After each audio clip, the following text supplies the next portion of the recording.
Ya. Entonces dice, ¿cómo cambia la oferta de maíz? La oferta aumenta y la curva hacia la derecha, porque es una mayor oferta, ¿no? En la pregunta del equilibrio de mercado, la siguiente figura ilustra el mercado de pizzas. ¿De acuerdo? Entonces, esta de aquí es la oferta y esta de acá abajo es la demanda. Si el precio de una pizza es de $16, acá arriba, existe un faltante o un excedente. Existe un excedente, ¿no? Porque hay una mayor oferta de pizzas de lo que la demanda de la población. Entonces hay un excedente de pizzas en el mercado. Y qué rico, ¿no? Una hawaiana en este momento. Entonces hay un excedente de pizzas, ¿no? El precio sube o baja. Bueno, el precio tiene que bajar para mantenerse en equilibrio.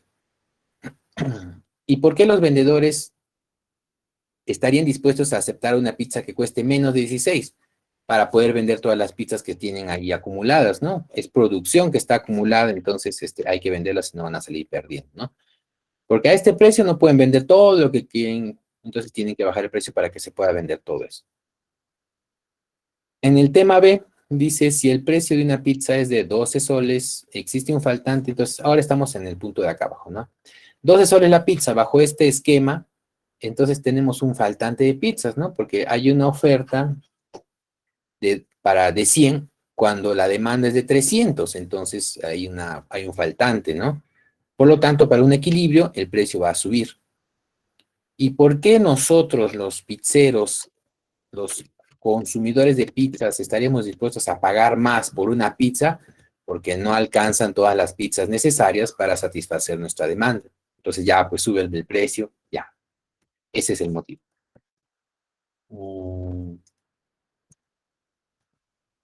Después dicen organización de la producción, tema, organización de la producción. Algunas formas alternativas de lavar 100 camisas son de esta forma. ¿Qué método es económicamente eficiente? Económicamente eficiente significa el menor costo, y nos daban algunos costos. Bueno, era la pregunta C, la alternativa C y D, ¿no? Porque le aplicábamos estos costos a cada tipo de factor de producción y nos daba un resultado, sumamos y teníamos que el C y el D era el de menor costo. Y en el tema B, dábamos otros costos y era el método A. Si la tasa salarial del trabajo es 50 soles y la tasa del capital es 5 soles, el método A es el económicamente más eficiente, el que tiene menor costo.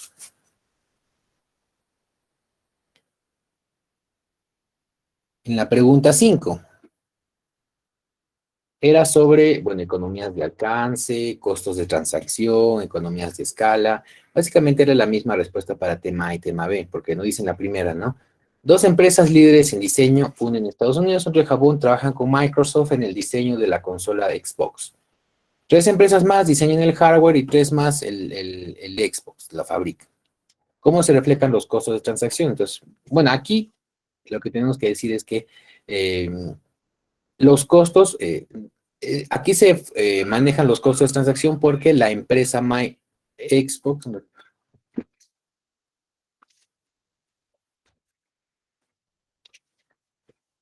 la empresa Xbox contrata a otras empresas especializadas en lo que cada uno hace para poder reducir estos costos de transacción, ¿no? Porque el Xbox lo que quiere es reducir los costos de producción, los costos hacia el cliente final para que ellos tengan una mayor ganancia.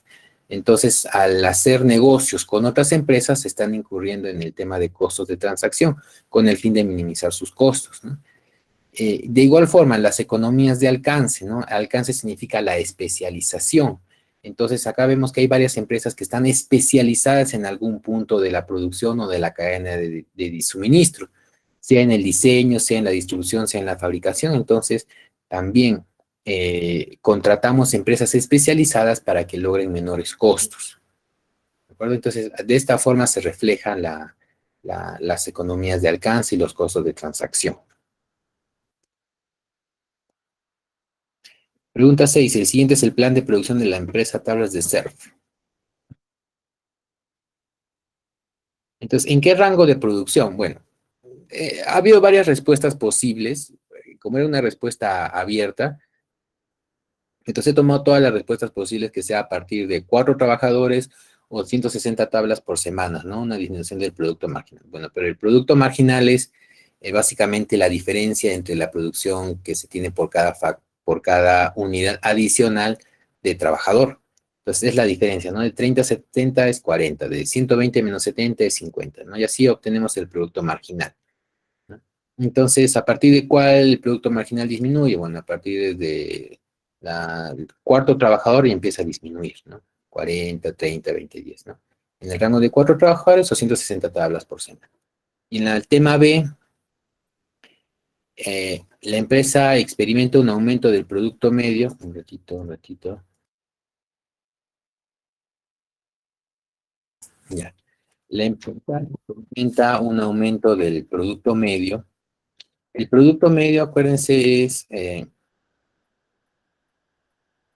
cuántas tablas dice por trabajo. Entonces, la diferencia de la producción del producto total entre el factor de trabajo. 70 entre 2 es 35. 120 entre 3 es 40. 160 entre 4 es 40.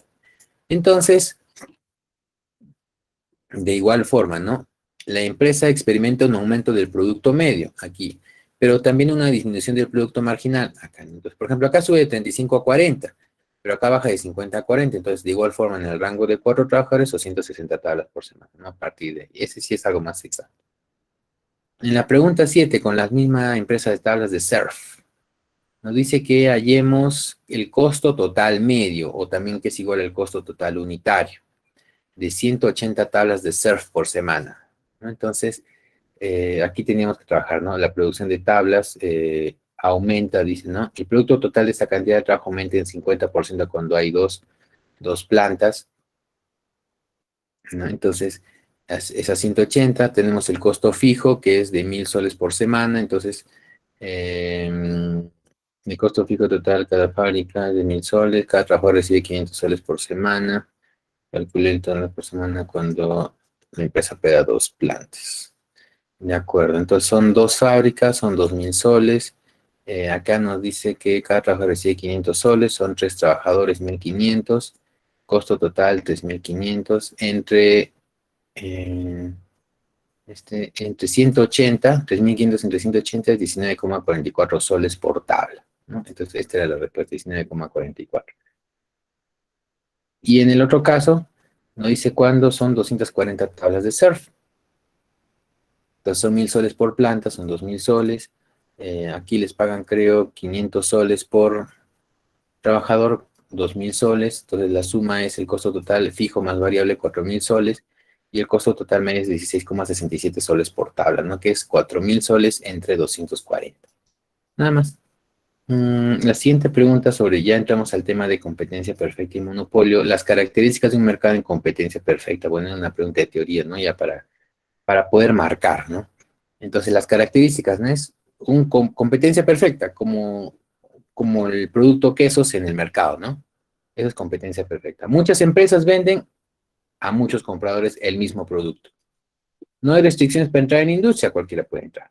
Las empresas establecidas no tienen ventaja con respecto a las nuevas, es lo que habíamos hablado en competencia perfecta, ¿no?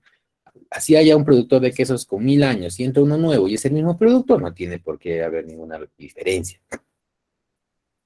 Los vendedores y compradores están bien informados acerca de los precios correctos, ¿no? Sabemos a qué precio vender, sabemos a qué precio comprar. Y a los consumidores no les importa a qué empresa comprarle, ¿correcto? Pues porque todos, como todos venden el mismo producto de forma idéntica, que compre A o que compre a B es igual, ¿no? Porque estamos asumiendo que bajo este modelo la calidad es igual para todos.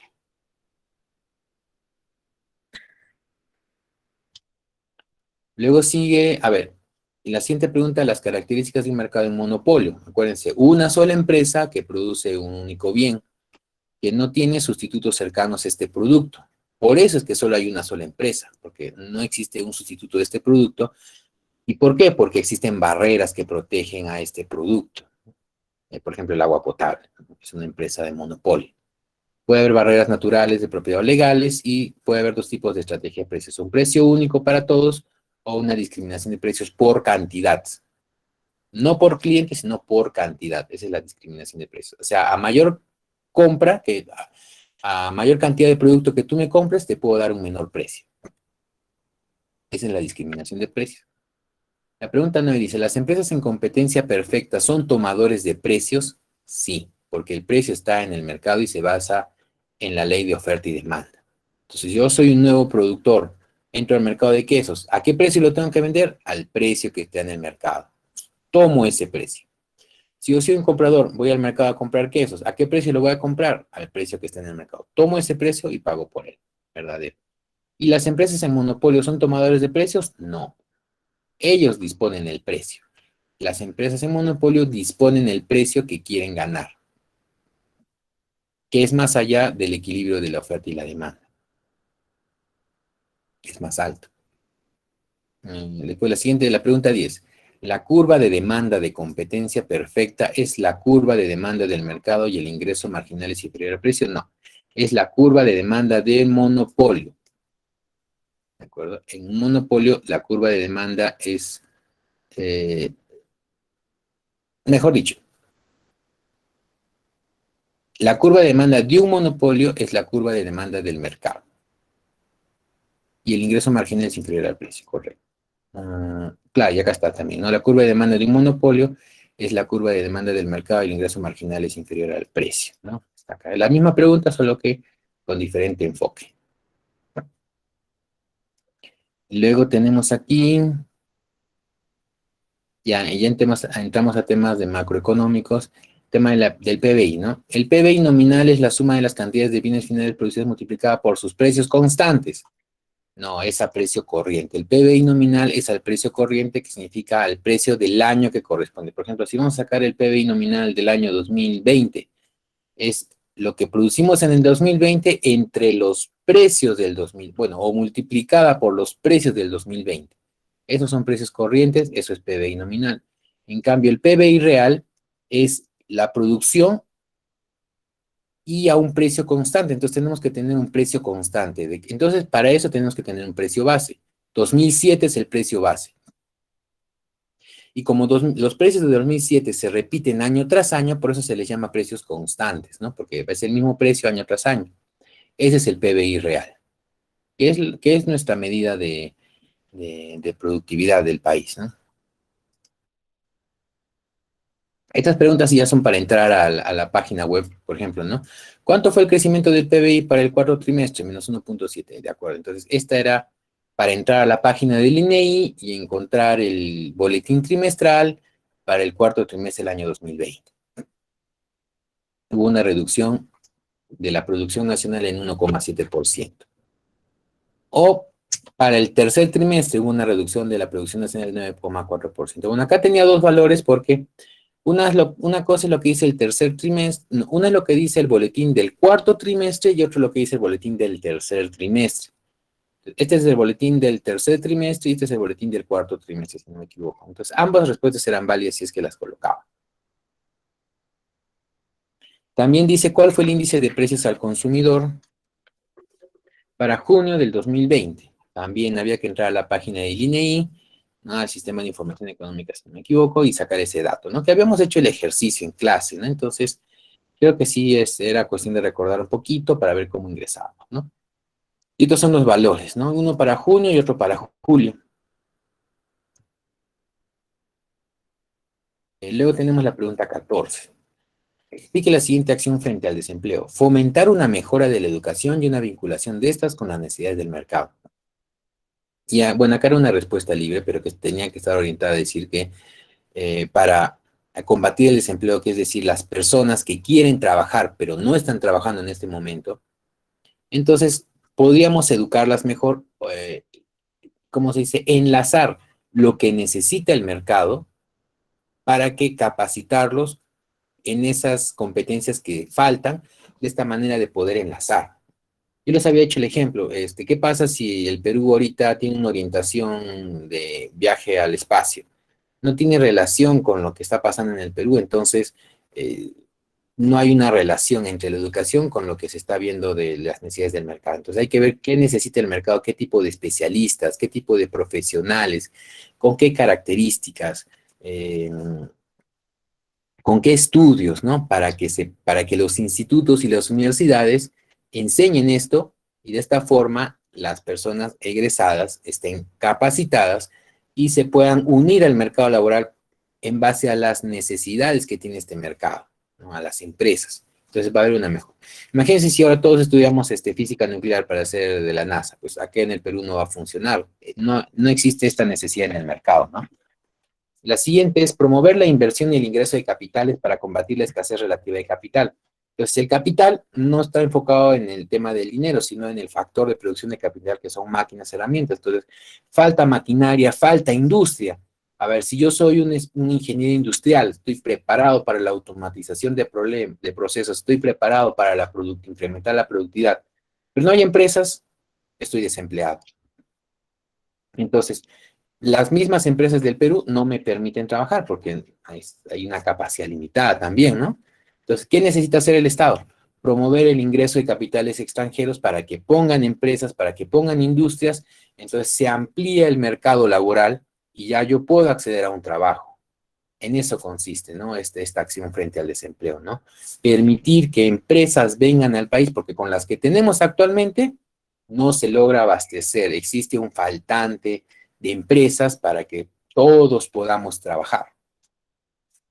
Entonces, necesita que el Estado promueva esta inversión, que vengan capitales extranjeros a poner empresa, las que faltan para que todos podamos trabajar, ¿no? Eso se refiere.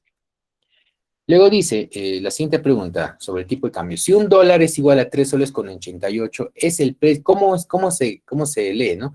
Es el precio de la moneda extranjera expresada en moneda nacional. Luego dice, si luego de una semana un dólar es igual a 3.90, significa que se está depreciando la moneda nacional, está perdiendo valor. Porque antes, a ver, 3 soles con 88 valían un dólar, ¿no? Pero ahora 3 soles con 90 valen un dólar, ¿no? Entonces, está perdiendo valor frente al dólar nuestra moneda nacional, lo que es igual a depreciación, ¿no? Y en el tema B, si un dólar es igual a 3,88, de igual forma, ¿no? Es el precio de la moneda extranjera expresada en la moneda nacional. Si luego de una semana el dólar es igual a 3,85, ya no 3,88, 3,85, entonces se está valorando, se está dando una apreciación. Así se dice el término, apreciación nominal de la moneda nacional. Porque si antes valía 3,88 y ahora vale 3,85, con el mismo dólar significa que está ganando valor, se está apreciando. Y ojo que esto depende del punto de vista, ¿no? De moneda extranjera o moneda nacional, ¿no? Después dice, la última pregunta, ¿no? Sobre el superávit en la balanza de cuenta corriente. Acuérdense que esa es la balanza de pagos, lo que habíamos visto. Si existe un superávit, ¿qué significa? Que en conjunto, no simplemente que recibimos más ingresos que egresos, o simplemente que hay más exportaciones que importaciones, porque solo estaríamos tomando un punto, que es la balanza comercial. Pero la balanza de cuenta corriente incluye la balanza comercial de bienes, la balanza de servicios, o sea, importación, exportación de servicios, renta de factores, transferencias corrientes, remesas, ¿no? Todo ese dinero que ingresa y sale. No solamente es balanza comercial. Entonces, en ese aspecto es más dinero se recibe de lo que se envía. Y de igual forma, ¿por qué tenemos déficit en la balanza de cuenta corriente? No solamente porque importamos más de lo que exportamos, sino también porque recibimos menos renta, enviamos más remesas de las que recibimos, entonces son varios factores que hemos visto que se toman en cuenta, ¿no? Entonces, se envía más dinero de lo que se recibe. Entonces, la respuesta correcta tiene que incluir todos estos factores que incluyan lo del tema de la balanza de cuenta corriente. ¿De acuerdo? Ese es todo el examen, nada más. Felicito a los que han sacado una nota muy buena, porque se lo merecen, ¿no? Y motivar a las personas que por ahí han tenido una nota baja para que por favor repasen los temas y puedan mejorar su nota de la próxima fase, ¿de acuerdo? Porque sí merecen ustedes también tener una buena nota, ¿de acuerdo? Solamente hay que ponerle unas cuantas horas más adicionales de repasar los temas, de estar atento en la clase, porque básicamente, como ustedes ven, son temas que tratamos en la clase, ¿no? Y también puedan complementar con las lecturas que están ahí también en el aula virtual. Acuérdense, después de cada mosaico, yo les coloco lecturas que pueden leer, ¿no? De los diferentes libros virtuales que están ahí. Entonces, con esa información complementen también todo lo que conversamos en clase. Eso les va a ayudar para poder entender el tema, el sistema económico en el país, cómo funciona. Muy bien, entonces, hasta aquí esta revisión. Ahora pasamos a... Vamos a continuar ahora con nuestra clase.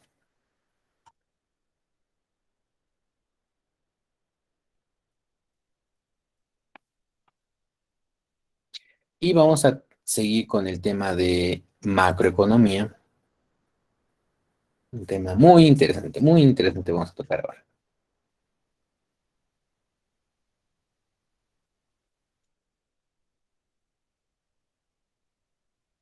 A ver, mientras voy presentando.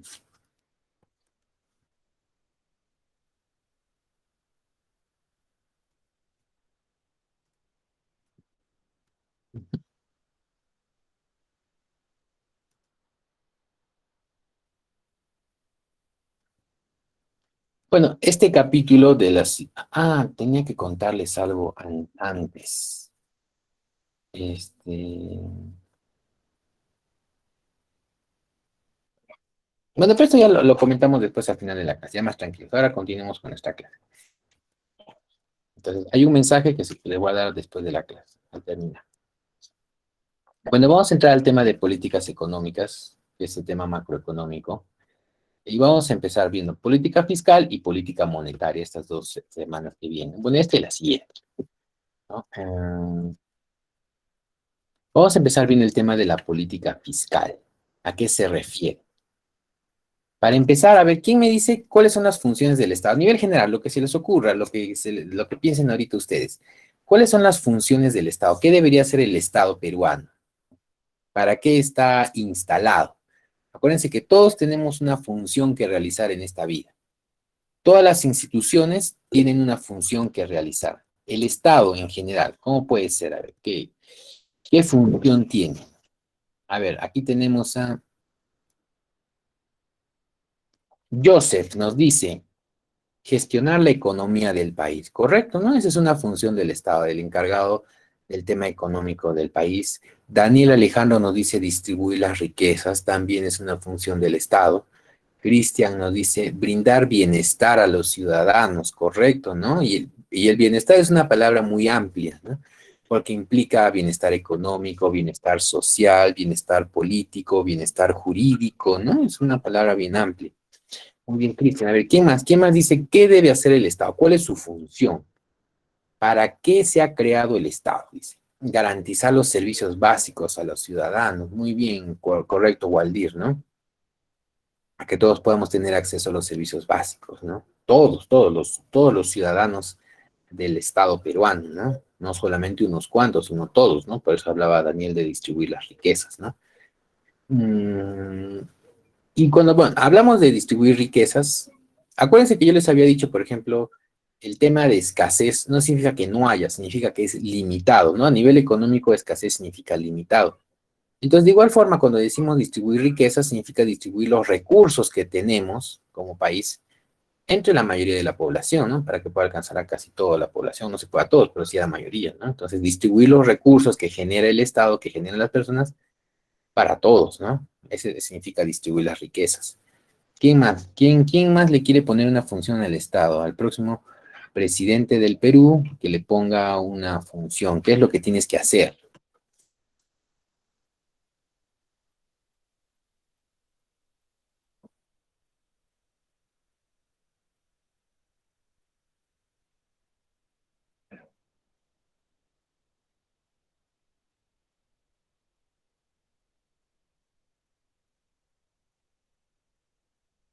Entonces, vamos a ver cuáles son las funciones del Estado. Las funciones básicas, tampoco que me haya bajado el manual de funciones del Estado peruano, ¿no?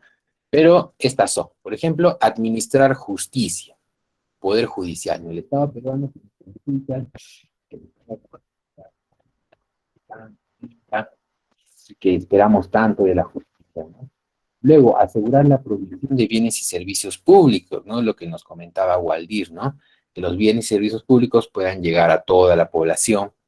Garantizar los derechos de propiedad, libre contratación y empresa, ¿no? O sea, que nosotros podamos tener una casita y que sea nuestra, libre contratación, que cualquier empresa nos pueda contratar o que nosotros podamos contratar a cualquier persona libremente sin necesidad de haber restricciones allí fuertes, ¿no? De que podamos hacer empresa, ¿no? El Estado debería garantizar que nosotros podamos hacer empresas formales, ayudarnos a ello, ¿no? También una función es regular ciertos mercados, ¿no? Para evitar, por ejemplo, temas de monopolio. Por ejemplo, el agua potable está regulado para que solo sea administración municipal. Ese es un tipo de regulación, ¿no? También llevar a cabo las políticas sociales, ¿no? Por ejemplo, el programa Vaso de Leche, Pensión 65, que son los que más me acuerdo porque fueron del...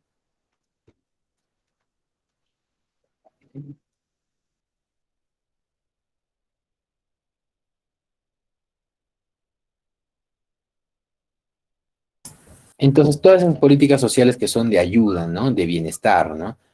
Por ejemplo, el tema de la vacunación es una política social, ¿no? Que nos estemos vacunando en este momento contra el COVID o las otras enfermedades que siempre existen, son políticas sociales, ¿no? Entonces, todo esto es, ¿no? Las políticas que hace el Estado. Entonces, eso básicamente son las funciones que hace el Estado, ¿no? Y ¿Y por qué empezamos a entrar en las funciones del Estado? Porque los siguientes temas de política fiscal y política monetaria son temas que tiene que realizar el Estado.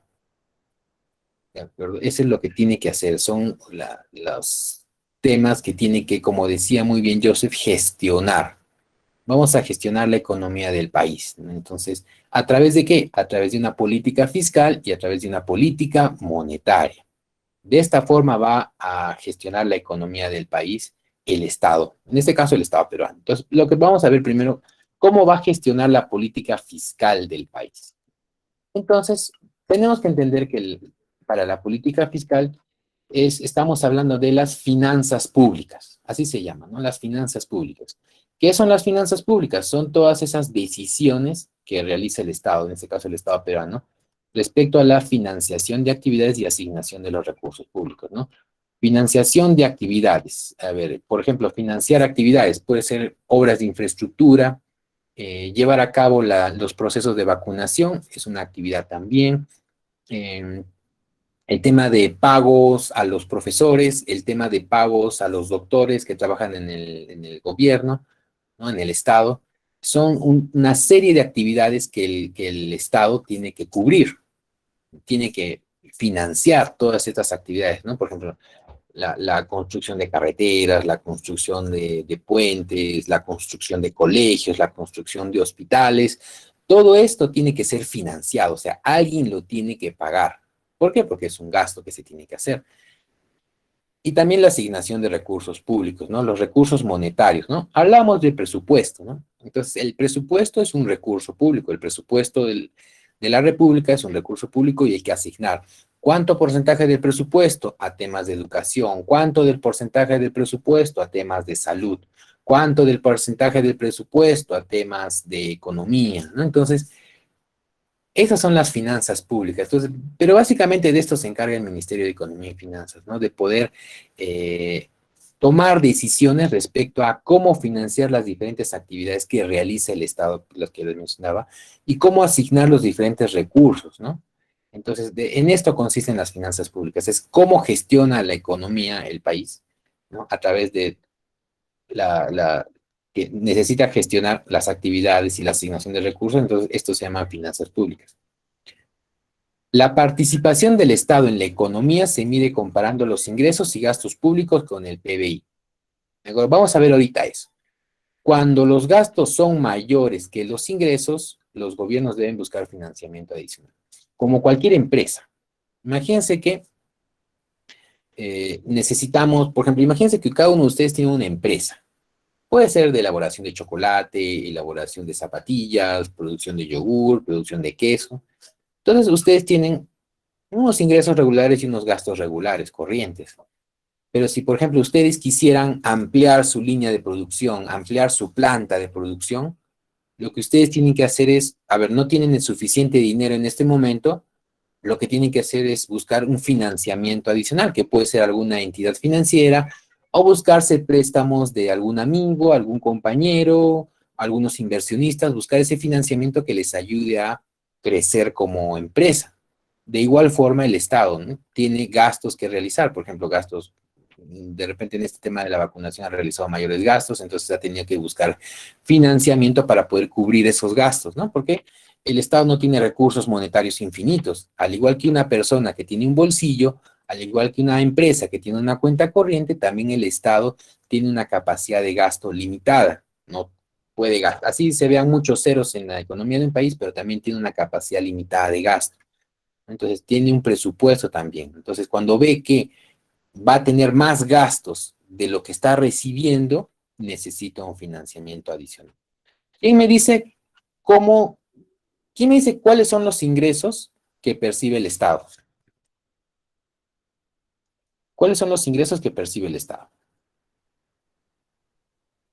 Muy bien, Daniel, los impuestos, ¿no? Mejor dicho, Carol, correcto también los impuestos. Los tributos, ahorita vamos a ver un poquito la diferencia, ¿de acuerdo? Los tributos, pero los impuestos son parte de los tributos. Vamos a ver y se van a dar cuenta.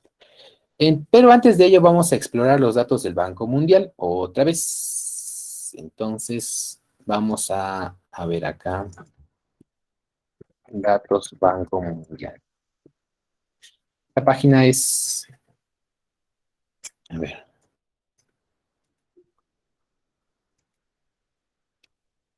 un ratito voy a compartir. A ver, veamos, acá les voy a compartir.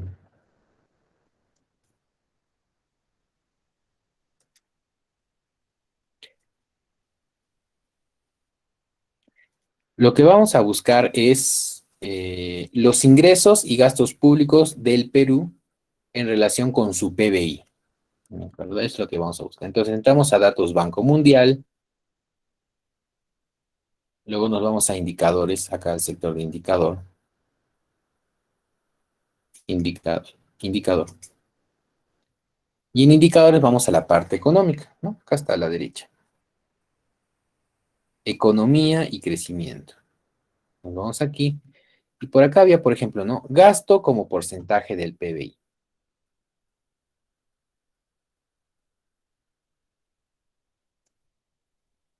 Entonces están cargando los datos.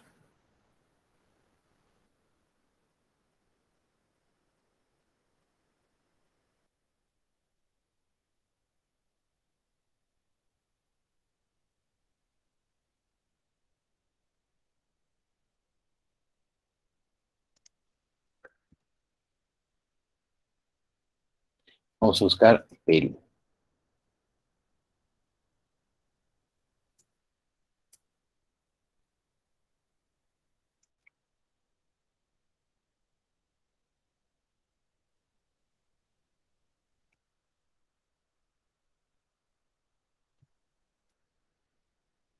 A ver, les voy a dar un minuto. Si me están siguiendo, por ejemplo, les voy a dar un ratito para que ustedes también puedan llegar a esta parte.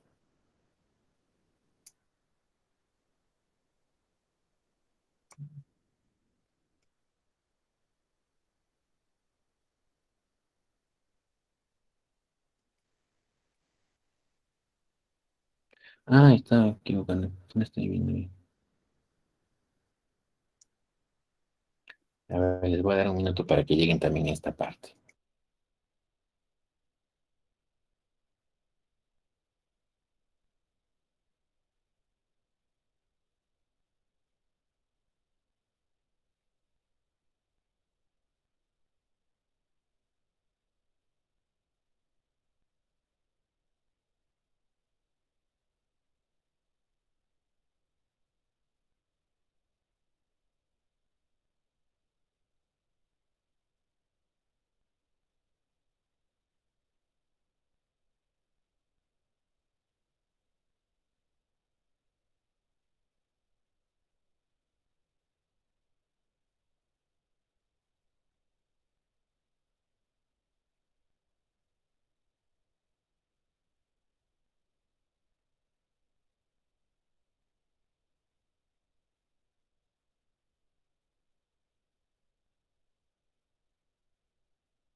Para los que llegaron a esta parte, ¿no?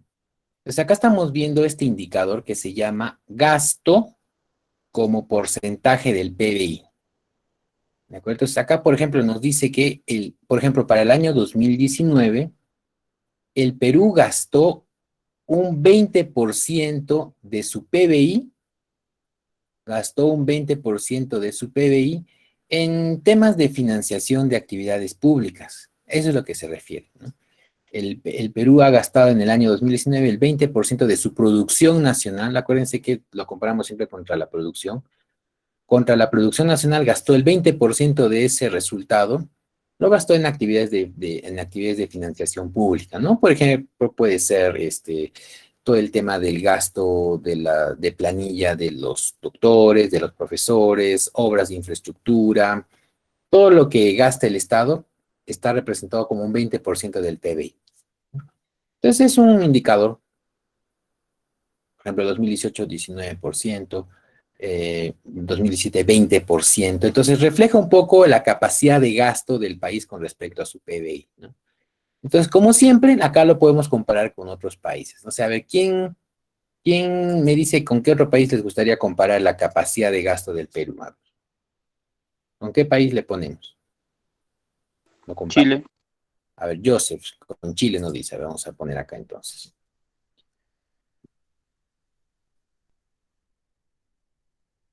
Entonces acá vemos que nuestro vecino del sur, por ejemplo, para el año 2019, acá vemos, allá. Por ejemplo, él tiene un gasto del 23% de su PBI, lo utiliza para recursos públicos, ¿no? Para gastar en recursos públicos, ¿no? Y eso ha sido a través de los años, ¿no? Entonces, gasta un mayor porcentaje de su producción nacional en temas de financiación pública, ¿no? Entonces, este es otro indicador que nos dice también, ¿no? Que utiliza mayor cantidad de recursos de su PBI también para gastos, ¿no? Temas de educación, temas de salud, temas de infraestructura, ¿no? Y también hemos visto en clase pasada que el PBI de Chile es mayor, si no me equivoco, entonces tiene un mayor gasto en estos temas, ¿no? Comparado con el Perú también, ¿no? A nivel volumen y a nivel porcentual. Entonces, este es un indicador, ¿no? Por ejemplo, el 20% de lo que gasta el Perú eh, lo destina, mejor dicho, el 20% de lo que produce el Perú lo destina para cubrir todos esos gastos en salud, en educación, en infraestructura y en todos los temas que vemos a nivel nacional que realiza el gobierno, ¿no? Este es un indicador que también se maneja gasto como porcentaje del PBI, pero también tenemos otro indicador que se llama la recaudación sobre el PBI. Es decir, este indicador nos va a decir cuánto se va a cobrar en impuestos sobre la producción. ¿De acuerdo? Entonces vamos a ver este otro indicador. Vamos a quitar acá Chile solo para ver Perú. Este se llama recaudación. Recaudación impositiva como porcentaje del PBI.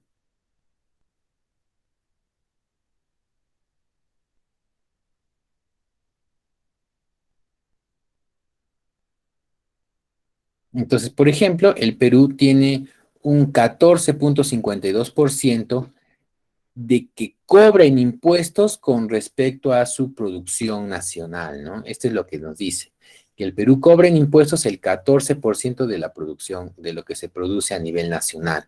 Este es un indicador importante que nos dice qué tal está la capacidad de recaudación de impuestos, ¿no?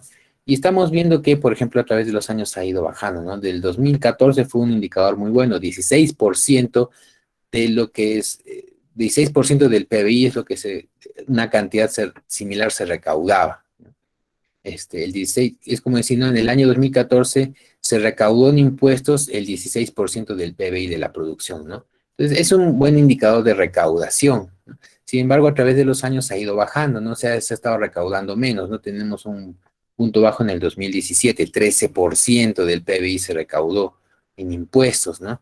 Y acuérdense que el PBI va creciendo año tras año, ¿no? En volumen. Entonces, significa, por ejemplo, que este año 2017 ha habido una poca recaudación de impuestos. Este tema de la recaudación impositiva también se le conoce como presión tributaria. Entonces, ustedes también lo pueden encontrar como un indicador de presión tributaria, que es la cantidad de impuestos que se recauda como porcentaje del PBI. Entonces, lo ideal es que sea a partir de 15% hacia adelante, ¿no? Como ha habido en años anteriores.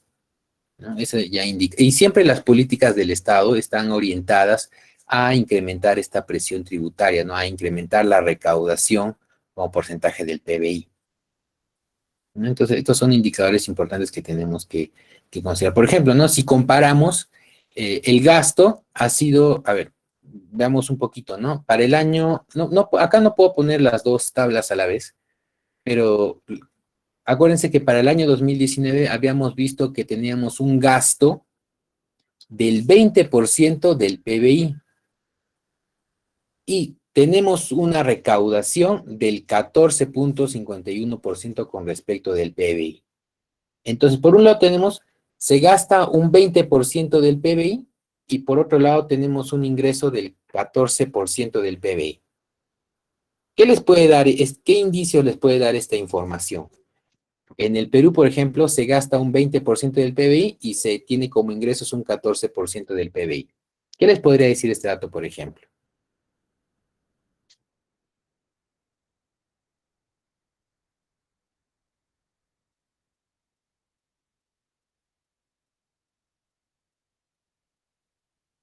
Que tenemos un 20% del gasto del PBI y un 15% de ingresos. Muy bien, Cristian, ¿no? Podría dar un indicio de un déficit, ¿no? Bueno, más que indicio, yo creo que es algo más certero, ¿no? De que tenemos mayor gasto de lo que tenemos como ingreso, ¿no? Entonces, es un dato muy importante, ¿no? Y a través de los años creo que hemos tenido, si no, repasemos, ¿no? A ver, Cristian nos dice, a ver, por ejemplo, acá, 14, la presión tributaria, ¿no? 14, 14, 13, 13, máximos de 16, 16, ¿no? Y de 16 para abajo. Veamos ahora el gasto como porcentaje del PBI. 20, 20, 19, 20, 19, 20, 20, 20, acá abajo a 17, y tenemos un mínimo de 17. Entonces, podríamos decir que el gasto a través de los últimos 20 años ha sido alrededor del 17 al 19% del gastos, del 19% sobre el PBI, y la recaudación ha sido alrededor del 13 al 15% del PBI, ¿no? Entonces, a través de los últimos 20 años hemos tenido una mayor capacidad de gasto que capacidad de recaudación. Entonces, eso significa que estamos entrando en déficit continuo, ¿no? O sea, si cada año gastamos más de lo que recaudamos, imagínense ustedes, ¿no? Que año tras año, ¿qué harían ustedes, por ejemplo? Si año tras año ustedes eh, gastan más de lo que reciben como ingresos. ¿Cómo harían para sobrevivir, por ejemplo? ¿O cómo harían para poder seguir con sus actividades regulares? ¿Qué tendrían que hacer?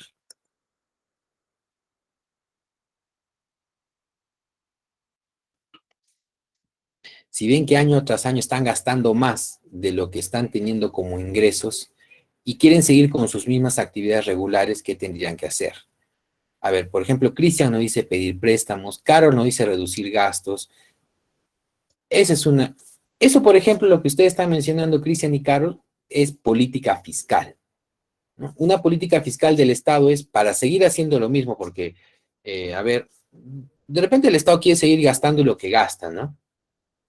Pero no logra conseguir esos ingresos, ¿no? Entonces, ¿qué tiene que hacer? Pedir préstamos en cualquiera de sus formas, ¿de acuerdo? Ahorita vamos a ver una de las formas de pedir préstamos, pero tiene que pedir préstamos para financiar ese gasto adicional, correcto, ¿no? O Carol también nos dice, el reducir gastos también es una política fiscal, ¿no?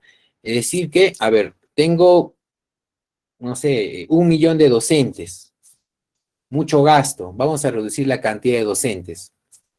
Eso, por ejemplo, es una política fiscal, ¿no? Claro que después hay huelgas y todo, ¿no? Por eso el tema de la política fiscal hay que tenerlo con mucho cuidado, cómo manejar, ¿no? O reducimos, o también, ¿qué otra opción también nos queda? A ver, ya no me he dicho pedir préstamos, reducir gastos, ¿qué otra opción nos queda? A ver, ¿quién se le ocurre? Para poder cerrar esa brecha, ¿no? Y poder seguir haciendo lo que queremos hacer, ¿no? Porque imagínense que no podemos cortar programas sociales, ¿no? No podemos cortar Pensión 65, no podemos cortar el programa de vaso de leche, son programas importantes de subsidios a la población, ¿no? Representan un gasto, sí, pero imagínense que no podríamos recortar.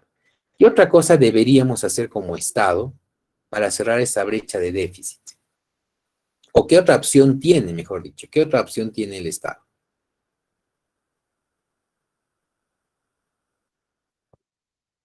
Muy bien, Cristian, no lo quería decir, pero sí, también aumentar los impuestos, es decir, aumentar la recaudación, ¿no? Aumentar los ingresos, que básicamente es parte de esta ecuación, ¿no? Aumentar los impuestos para que podamos tener mayor recaudación y se puedan cubrir todos los gastos que el Estado hace, ¿no? También es otra opción.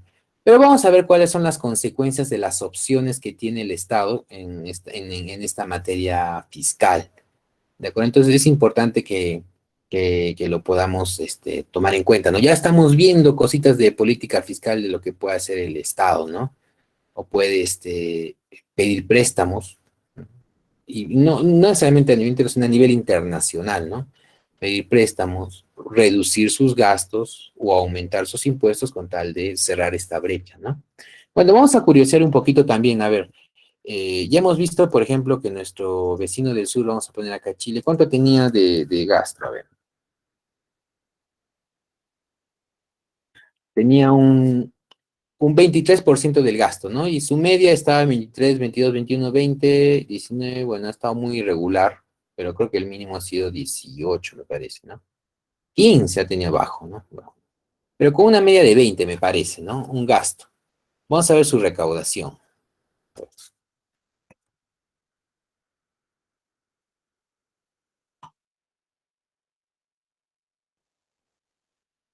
En recaudación, por ejemplo, Chile dice, 17% ha sido su última presión tributaria en el 2019, a comparación de nosotros de 14, ¿no?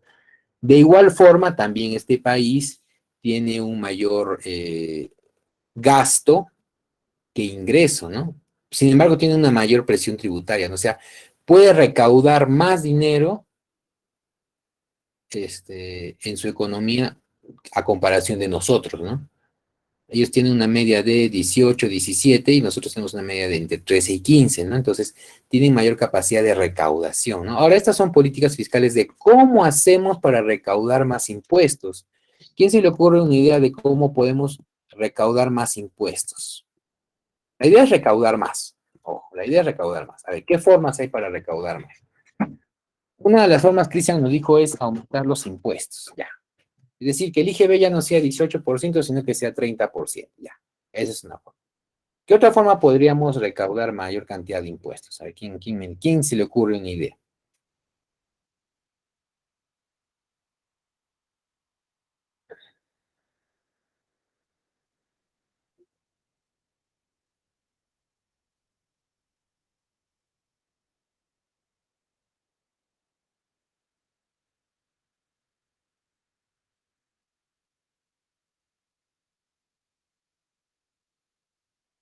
Cualquier tipo de impuesto, ojo, cualquiera. Hay muchos tipos de impuestos que los vamos a ver también en un momento más.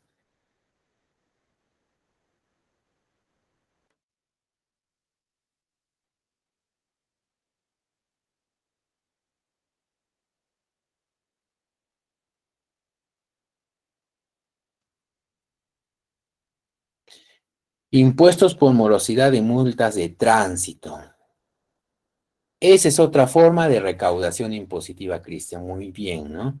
Las multas de tránsito son una forma de una forma de tributos, una forma de tributos. ¿También por qué? Porque los tributos son todos los ingresos del Estado.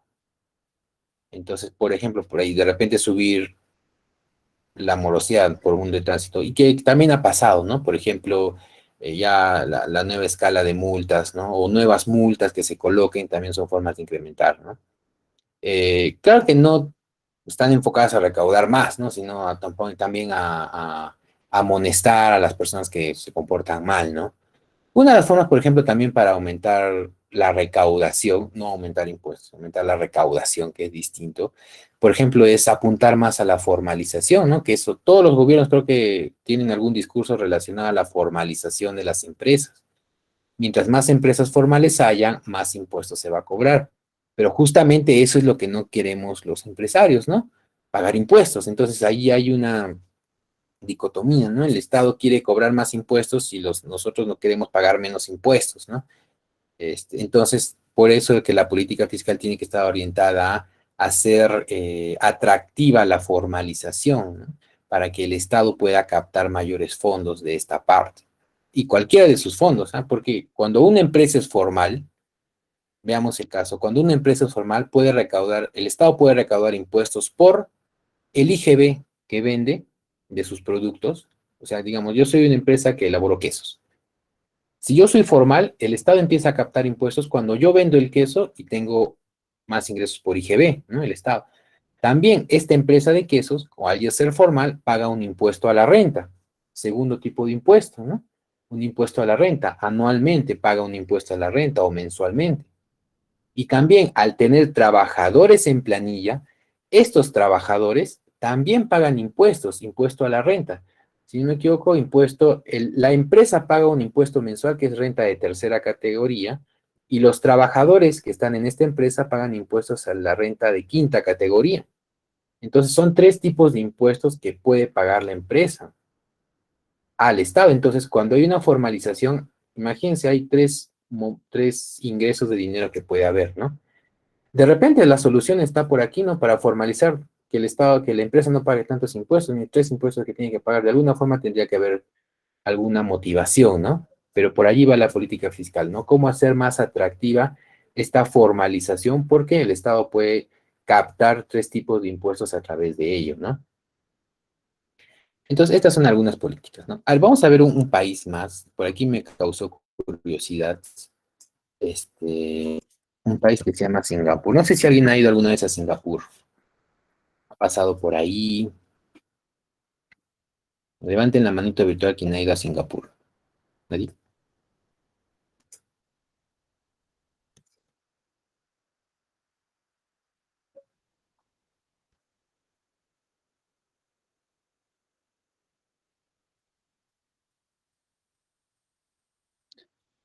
Porque ya me habían dicho que allá por el año 92, esto es lo que pasaba, creo. Singapur por el año 95 tenía buenos indicadores, pero creo que me han engañado.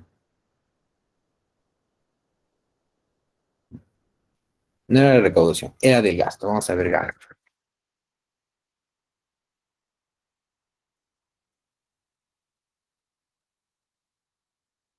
Tampoco, no estábamos tan bien. Vamos a ver otro país. A ver, Reino Unido. ¿Cómo es United Kingdom?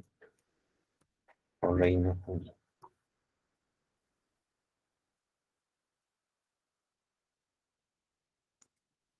Ahí está, ya algo más. Algo más de país desarrollado, ya. El Reino Unido, ¿no? Dice, tiene un porcentaje del gasto del 36%. Imagínense la cantidad que gasta con respecto a su producción nacional. El 36% creo que es más o menos la media, ¿no? Vamos a ver cuánto es su recaudación.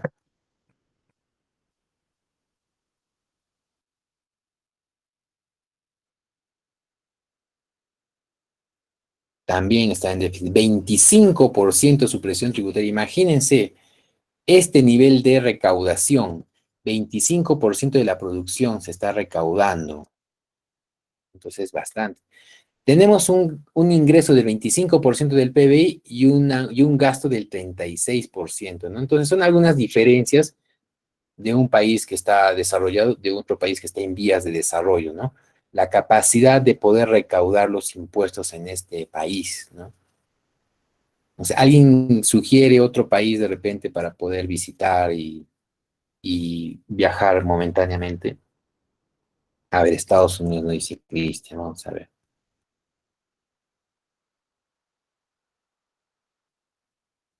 Acá. ¿Y sale?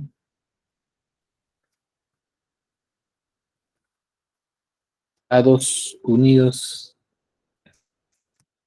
en recaudación impositiva. A ver, vamos a ver qué tal está. Miren, dice que está al 10% de recaudación impositiva, ¿no? Ahí hay problemas para recaudar. Ojo que no estamos comparando el volumen del PBI, estamos comparando la capacidad de recaudación con respecto al PBI, ¿no? Es el 10% de la producción, que también cuánto de volumen de producción del PBI tiene Estados Unidos, se recauda, ¿no? 10% nada más. Ahí sí creo que hay problemas de presión tributaria. Yo creo que hay bastante evasión de impuestos, ¿no? Podría ser. Por eso tantas películas no dicen sobre evasión de impuestos. Puede ser. Vamos a ver el porcentaje del gasto. Entonces estamos alrededor del 10.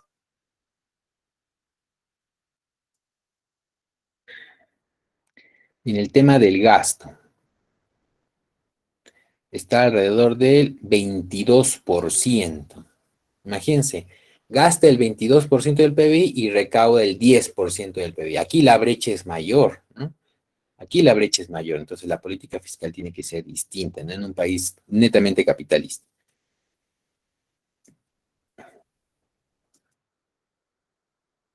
A ver, un país más, a ver quién quisiera, podemos revisar un país más, a ver quién quisiera apoyarme aquí, quién propone a quién, para curiosear, que está interesante este.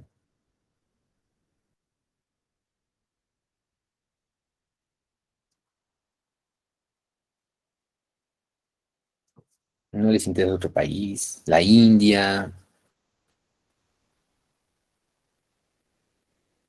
Arabia, vamos a ver, Kevin, creo que quiere viajar a Arabia, vamos a ver. Creo que se llama Emiratos Árabes, ¿no?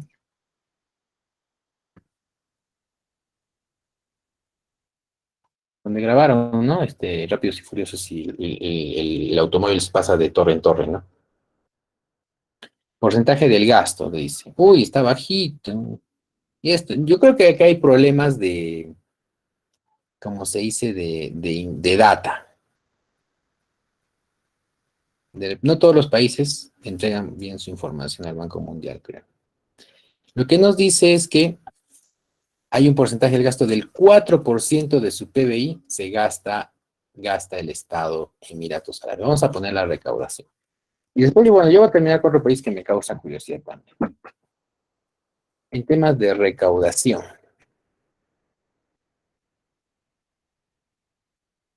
bien bajito también. Oye, ya ni se ve. Uy, ya, no cobra impuestos, ya prácticamente no cobra impuestos, ¿no? Menos del 1% en recaudación de impuestos. De todas formas, siempre hay un mayor gasto que lo que se recauda, ¿no? Estamos viendo, ¿no? 1% de su PBI. Habría que ver ahora también más o menos el PBI para tener una idea, ¿no? Yo terminaré con los amigos de China. También quieren ver Haití, Singapur. Ahorita vamos a ver, ahorita vamos a ver. Quería curiosear a China, a ver, por ejemplo. La recaudación, aunque también puede ser un dato medio, mira, ahora dice, China recauda el 9% de su PBI y tiene un gasto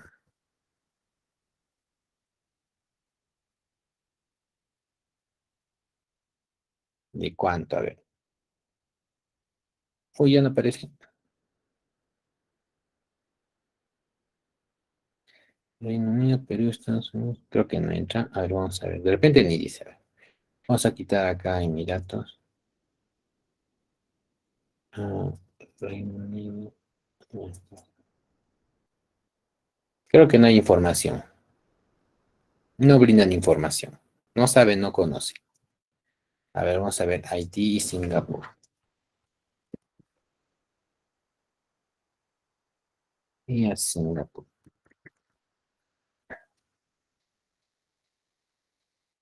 Entonces, porcentaje del gasto, ¿no? Por ejemplo, Singapur está al 14%, Haití no aparece.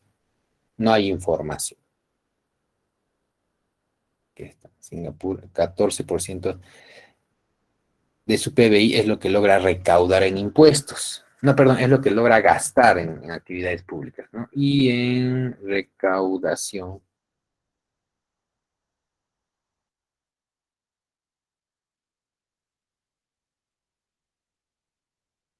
también está alrededor del 13%, ¿no? Y Haití no aparece.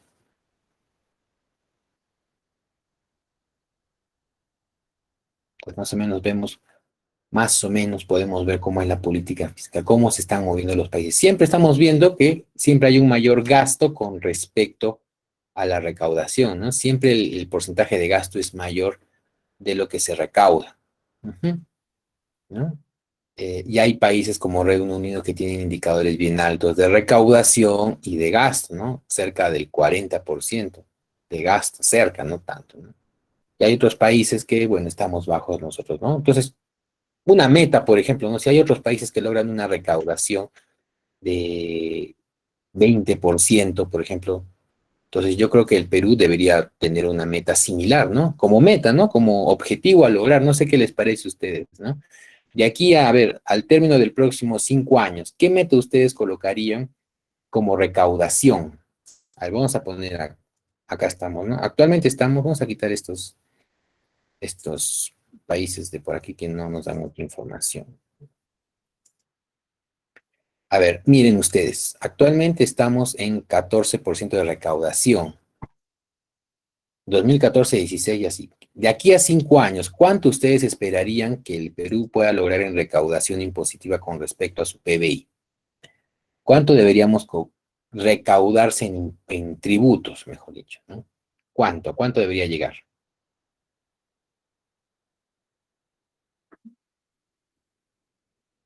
¿Un 15%, un 16%, un 17%, un 18%, 19%, 20%? ¿Cuánto debería ser lo que deberíamos llegar en recaudación?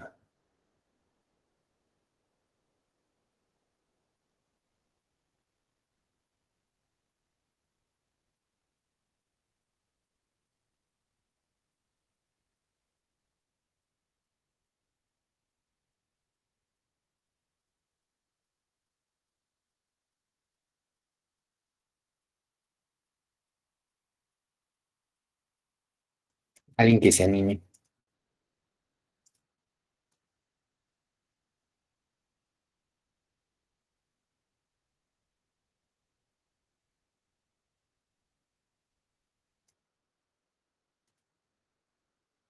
20%. Yo también me gustaría que llegue al 20% de recaudación, ¿no? Claro que también esto implicaría que, como estamos viendo que por lo menos dice 18 Víctor, ¿no? O 17 dice Carol, ¿no? Que no estamos lejos porque, a ver, 2014 hubo esa buena recaudación, ¿no? Que fue hace prácticamente 7 años, ¿no? ¿Y por qué no aspirar a otra vez a un mínimo de 17, 18%, ¿no? Y eso, por ejemplo, ¿qué implicaría? Que también el porcentaje de gasto sea mayor, ¿no? Porque, a ver, si tenemos mayores ingresos, podemos tener mayores gastos, ¿no? Entonces, y ese mayor gasto, ¿en qué se replicaría? En políticas sociales, en mayores obras de infraestructura, ¿no? Que nos permitiría tener un mayor crecimiento, ¿no? Entonces, es una buena política plantearse una meta de un porcentaje de recaudación tributaria, porque eso viene acompañado también de un mayor gasto, ¿no? Como estamos viendo, siempre el gasto es mayor que el ingreso. Entonces, esto es una buena política, ¿no? Ojalá se pueda dar estas proyecciones que todos esperamos, ¿no? 17, 18% de recaudación tributaria. Entonces, de aquí a 5 años, a ver, ustedes van ya seguramente 99% ha sido egresado, ¿no? Porque les faltan 3 años. Porque si nos encontramos, vamos a decir, profe, ¿se acuerda cuando dijimos que queríamos un 17%? Sí, a ver, vamos a ver si lo logramos o no, ¿no? De aquí a unos 5 años más, ojalá. 2021, 22, 23, 24, 25, 2026 más o menos, ¿no?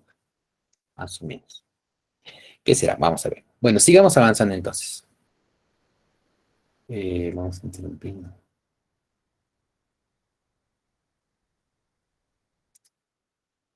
Ujú. Bueno, entonces ya hemos explorado los datos del Banco Mundial. Ya saben dónde encontrar estos datos. Ujú.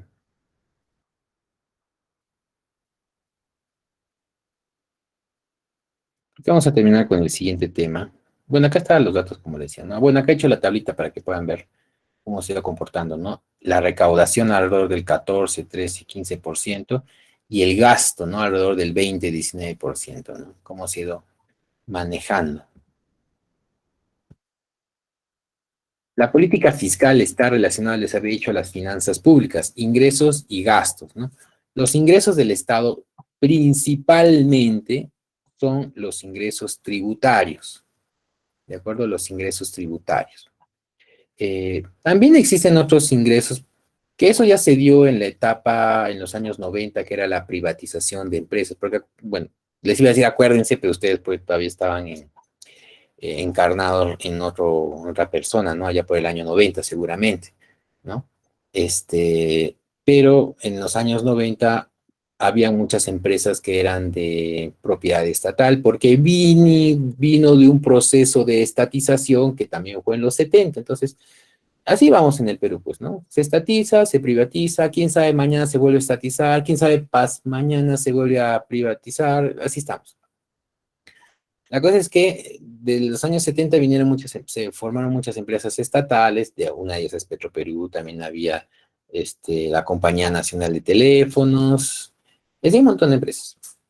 Entonces, para esa época, bueno, la nueva política fiscal fue privatizar. Entonces, ¿qué significa? Que esta empresa del Estado la vendieron a entidades privadas para su administración.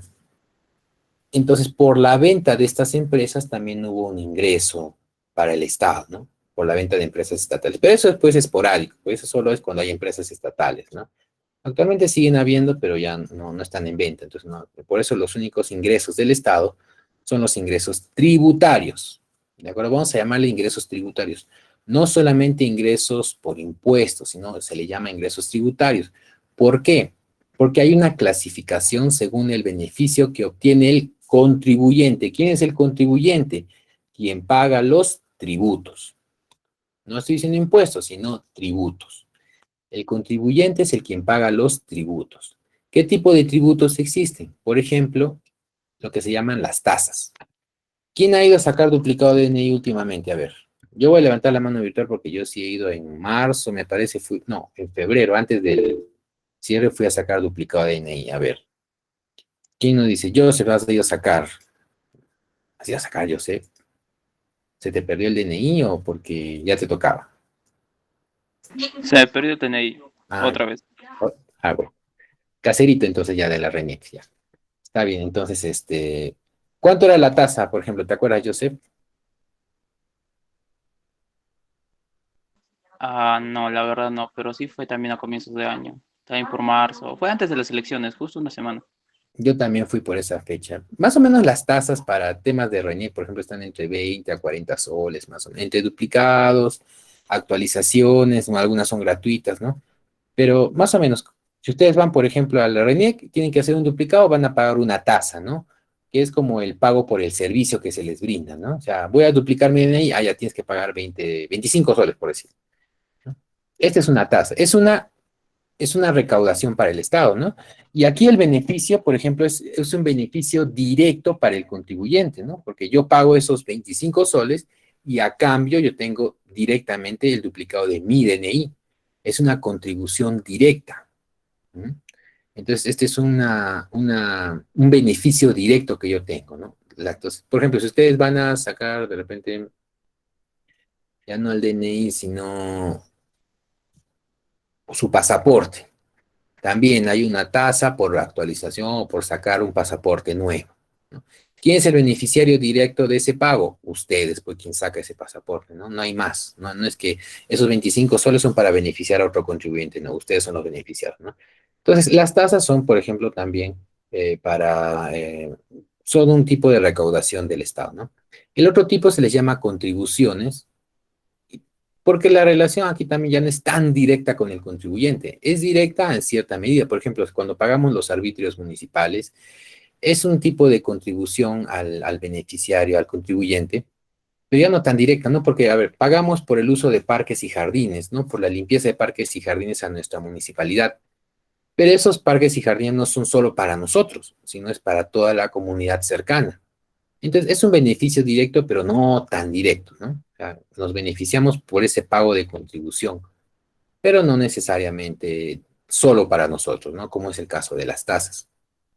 Y el último caso es de los impuestos. Ese sí ya no tiene una relación directa con quien paga. Por ejemplo, ustedes pagan un 18% por la compra, eh, ¿de qué pueden comprar últimamente? No sé, de repente tintas para su impresora. Entonces, ustedes pagan ese impuesto, ¿no? O sea, al que les vende está incluido el impuesto del IGB, ¿no? Siempre y cuando pidan boleto, claro. Entonces, ese pago de IGB, ese 18% adicional, no necesariamente ustedes se van a beneficiar con eso, porque acuérdense que con ese impuesto que se está recaudando, se construyen colegios, se construyen hospitales, se paga a los profesores, se paga a los doctores, enfermeras, técnicos, ¿no? Entonces, no necesariamente ustedes van a ir, o sea, imagínense, esos 18 soles adicionales van a ir a un doctor que los va a atender a ustedes. Van a ir a un profesor que les va a enseñar a ustedes, no necesariamente. Entonces, esa contribución es algo comunitario, ¿no? Entonces, pero es una clasificación que se tiene de los ingresos tributarios, ¿de acuerdo? Tenemos tres tipos de ingresos tributarios: las tasas, las contribuciones y los impuestos. Finalmente, lo que les decía, ¿no? La presión tributaria es ese indicador que relaciona los ingresos tributarios y el PBI. Entonces, significa que cada vez más nosotros tenemos que tener una mejor presión tributaria, es decir, tenemos que tener una mayor recaudación de todos estos impuestos sobre el PBI, sobre la producción nacional. Y acuérdense que la producción va creciendo año tras año, entonces si la producción nacional crece año tras año, por lo menos este indicador de presión tributaria debería mantenerse constante, por lo menos. Pero ¿cómo se estaba dando? A ver.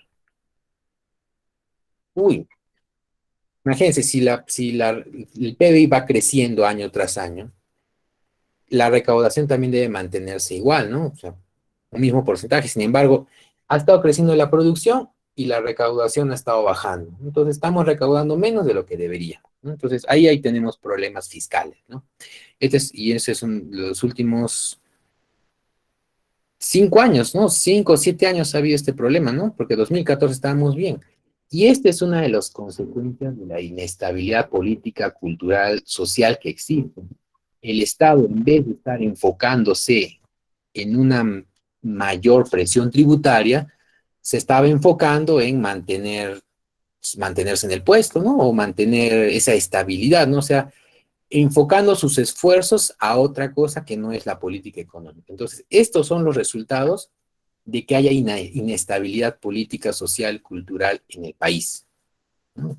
Que el tema económico se deje de lado, no nos enfocamos, estamos perdiendo tributación, ¿no? Entonces, por eso es importante siempre, como les he mencionado, la estabilidad social, política, cultural, porque eso nos da mayor estabilidad económica y todos queremos estabilidad económica, ¿no? Muy bien. Bueno, creo que terminamos con esta idea aquí. Ya mañana vamos a ver con los impuestos de mayor recaudación. ¿De acuerdo? Vamos a culminar la clase acá.